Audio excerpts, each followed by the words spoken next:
Hello, this is Jace, and here's the guide to set up AiMesh. Basically, you need to install the latest firmware that support AiMesh first. Do check out my tutorial on that.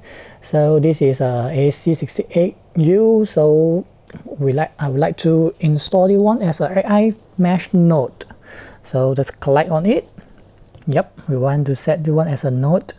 So press next, it will factory reset everything there. Click next. Yep. So just leave it on and the system will progress to set up everything on the AiMesh system. Yep. Just leave it there will do. And we'll go back to the primary one. So this is the node. We need to set up the router right now. So I'm going to connect back to my primary, the AC86U. So that one is connected by LAN, and this one is 68 is by Wi-Fi, so I'll disable that one and get back to the main router. As I mentioned before, make sure both of them are installed with AiMesh firmware, otherwise it can't be done. So this one is RT-AC86U.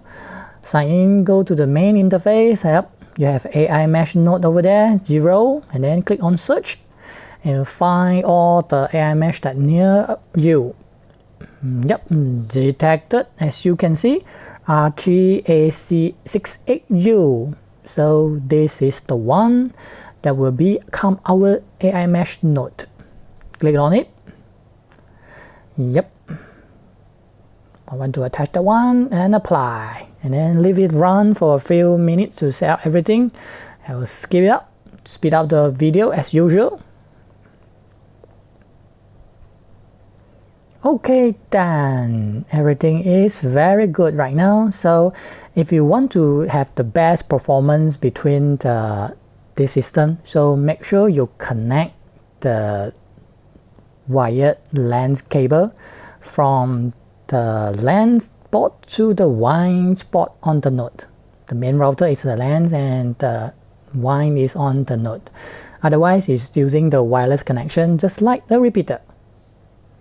Yep, that's it. You have one node over here based on the 68U router, existing one, the old one. So don't sell it, just leave it at home. For example, my double story semi over here, the primary one, the 86U is on the first floor and the 68 is on ground floor. Well, that's it for now. Thanks for watching and I will see you again. Bye.